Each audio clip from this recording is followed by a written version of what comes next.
আসছিল সাথে করে, যেটাতে আপনারা দেখতে পাচ্ছেন যে আমার পুরা মুখ এখান থেকে এই পর্যন্ত সে আমার মুখ কেটে দেয়।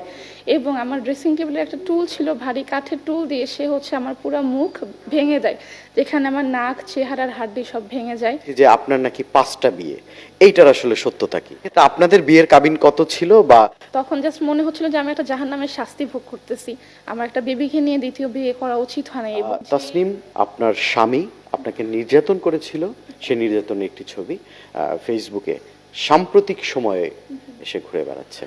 আসলে ওই দিন ঘটনাটা কি ঘটেছিল, পুরো বিষয়টা আপনি আমাদেরকে বলবেন। যে ছবিটা ফেসবুকে ঘুরে বেড়াচ্ছে, আমার রক্তাক্ত ছবিটা, সেটা হচ্ছে এপ্রিলের 10 তারিখ 2024। এটা হচ্ছে এই বছরেরই রোজার আগের দিনের ছবি, হ্যাঁ, চাঁদ রাতের দিনের ছবি। আমার স্বামী না বলে হঠাৎ করে তার সাথে আমার ঝগড়া চলতেছিল দীর্ঘদিনের, তো সে বাসায় ছিল না অনেক দিন। হঠাৎ করে না বলে দুপুরবেলা আমি নামাজরত অবস্থায় ছিলাম, সে আমার বাসায় ঢুকে সাথে 3জন মানুষ নিয়ে, বাসায় সেই মুহূর্তে আমার মা ছিল, বোন ছিল, কাজের বুয়া ছিল। সে বাসায় ঢুকে না বলেই আমার রুমে ঢুকে, আমি নামাজরত অবস্থায় ছিলাম, সে রুমে ঢুকেই হাতে একটা চেন পেঁচিয়ে এসেছিল, যেটা আপনারা দেখেছেন। চেন পেঁচিয়ে এসে সে হচ্ছে আমার মাথায় আঘাত করে। সে একটা ছুরি নিয়ে আসছিল সাথে করে, যেটাতে আপনারা দেখতে পাচ্ছেন যে আমার পুরা মুখ এখান থেকে এই পর্যন্ত সে আমার মুখ কেটে দেয়। এবং আমার ড্রেসিং টেবিলে একটা টুল ছিল, ভারী কাঠের টুল দিয়ে সে হচ্ছে আমার পুরা মুখ ভেঙে দেয়, যেখানে আমার নাক, চেহারার হাড্ডি সব ভেঙে যায়। তারপরে হচ্ছে আমি অজ্ঞান হয়ে গিয়েছিলাম। তারপরে আমার মা যখন, আর 3জন যে সাথে ছিল তারা হচ্ছে আমার মা, বোন এবং কাজের বুয়াকে হচ্ছে তারা আটকিয়ে রেখেছিল। তো আমার মা যখন দেখলো যে রুমের মধ্যে কিছু একটা হচ্ছে, তখন আমার মার চিল্লাচিল্লিতেই হচ্ছে তারা হঠাৎ করে আমাকে মারার পরে আমার হাজব্যান্ড যে ওই 3জনকে নিয়ে বাসা থেকে বের হয়ে যায়। এবং হচ্ছে এলাকার মানুষের চিল্লাচিল্লিতে তারা সবাই মিলে আমাকে হচ্ছে ধরে হসপিটালে নিয়ে যায়। এবং আমি প্রায় 20 দিন হসপিটালে ছিলাম। এবং হসপিটাল থেকে বাসায় আসার পরও আমার 1 মাস সময় লাগছে সুস্থ হতে। তারপরে সুস্থ হয়ে আমি পুলিশের সাহায্য নিতে গিয়েছিলাম। তাসনিম, আপনার সাথে আসলে তার বিয়েটা কিভাবে হয়েছিল, পুরো ঘটনাটা একটু জানতে চাই। তার সাথে আমার পরিচয়, আমি হচ্ছে 2018-তে, আমার যেটা জানে, আমার এটা সেকেন্ড হাজব্যান্ড। আমার ফার্স্ট হাজব্যান্ডের সাথে ডিভোর্স হওয়ার পরে আমি একটা পার্ট টাইম জব হিসেবে আমি ফেসবুকে লাইভ করতাম। তো ফেসবুকে লাইফের হিসেবেই তার হচ্ছে আমার স্বামী এমডি রনি, তার বোরকার যে দোকান অ্যারাবিয়ান বোরকা কালেকশন, সেখানে লাইভের জন্য তারা আমাকে ডেকে নিয়ে যায় এবং আমি সেখানে লাইভ স্টার্ট করি লাইভ প্রেজেন্টার হিসাবে। আমি সেখানে দীর্ঘদিন লাইভ করেছি এবং যখনই তার শপে আমি লাইভ করে স্টার্ট করি, তখন থেকেই হচ্ছে সে আমাকে অ্যাপ্রোচ করে।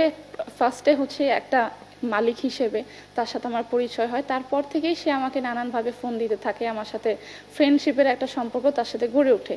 এবং তারপর থেকে সে আমাকে প্রেমের প্রস্তাব দেয়, দীর্ঘদিন ধরে বিয়ের প্রস্তাব দেয়। এবং এইভাবেই হচ্ছে আমি কিছু না জেনে না বুঝেই, যেহেতু আমি তার দোকানে একটা লাইভ করতেছিলাম, সেখান থেকে পরিচয় হিসেবেই তার সাথে আমার সম্পর্কটা গড়ে ওঠে। এভাবেই আমাদের প্রেমের সম্পর্কটা, এবং এখান থেকে সে আমাকে অ্যাপ্রোচ করার পরেই আমি বিয়ের জন্য রাজি হই। একটা প্রেমের সম্পর্ক আপনাদের, এই তিক্ততার পর্যায়ে যাওয়ার কারণটা কি?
সাথে